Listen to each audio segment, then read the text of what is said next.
This is Bill Ryan from Project Camelot and Project Apple, and the date is the 16th of February 2010. And this is a bit of an unusual video presentation here, because I'm taking the step of making a video as an interpretation, as a commentary, on an audio interview which we did with an important witness who came and reported his story to Project Camelot a little while ago, about a couple of weeks ago. And as with many of our witnesses, this person wanted to remain anonymous, but he has agreed that we transcribe the audio, and so we've got this as a transcript.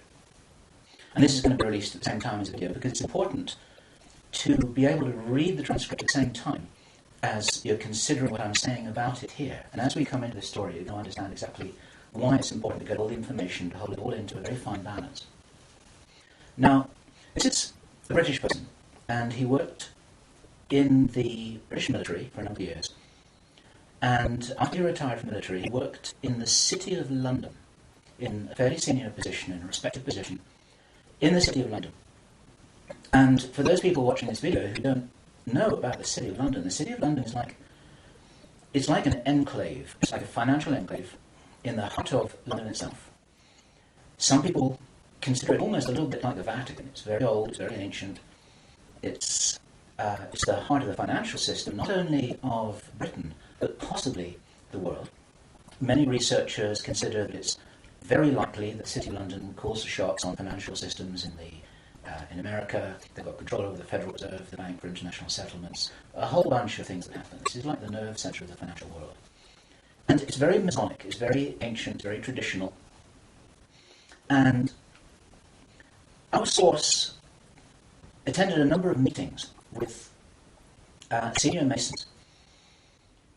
And while many of these were interesting, they were routine by City of London standards. They were discussing financial affairs and so on and so forth. And then in the June 2005, he attended another meeting that he thought was going to be a routine meeting, but actually this was something rather unusual, and he realized it was unusual as soon as he arrived. In fact, in his interview with us, the one which we have the transcript of, you will see that he says that he felt it was an accident that he was there. He shouldn't really have been there. He didn't know what was happening. And as such, he didn't really participate in the meeting. He was there as a little bit as a fly on the wall. He was just listening to what was happening. And at first, he didn't even understand what was being discussed. Now, the people there were Masons. They were senior Masons.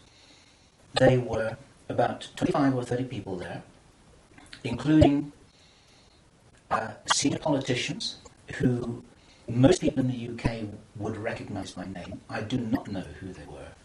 He didn't name them. I didn't ask them. But he said these are well-known names. The chief of police was there, representatives from the church, representatives from the military, 25 or 30 people. And as he listened to this story being discussed, it was an informal meeting. It wasn't like a big table with kind of notepads and water glasses and minutes and an agenda and a chairman. There were just people in a room who were talking about all of this stuff. And what they were talking about was a plan that had clearly been made a long time ago. And what they were discussing was the implementation of this plan. They were discussing how things were going, whether they were on track or not. And what, for example, to give a flavour of this, they were discussing between them some of the problems that they had in the implementation of their plan. And as this little presentation continues here, you'll realise what the plan was. And I'm going to be revealing this in very much the same way as it was revealed to our witness and as he revealed it to me, bit by bit, step by step.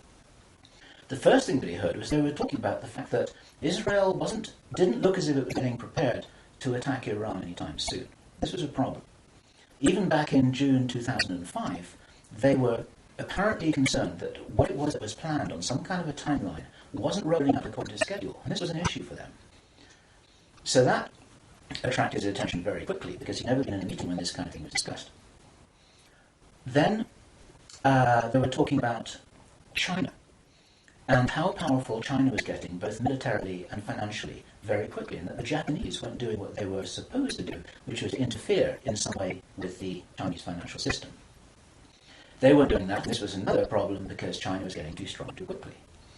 Other things that were discussed were, for example, the coming financial crash, the centralization of resources, everything that we saw starting to happen in October 2008. They were planning that and referring to it in a meeting in June 2005. So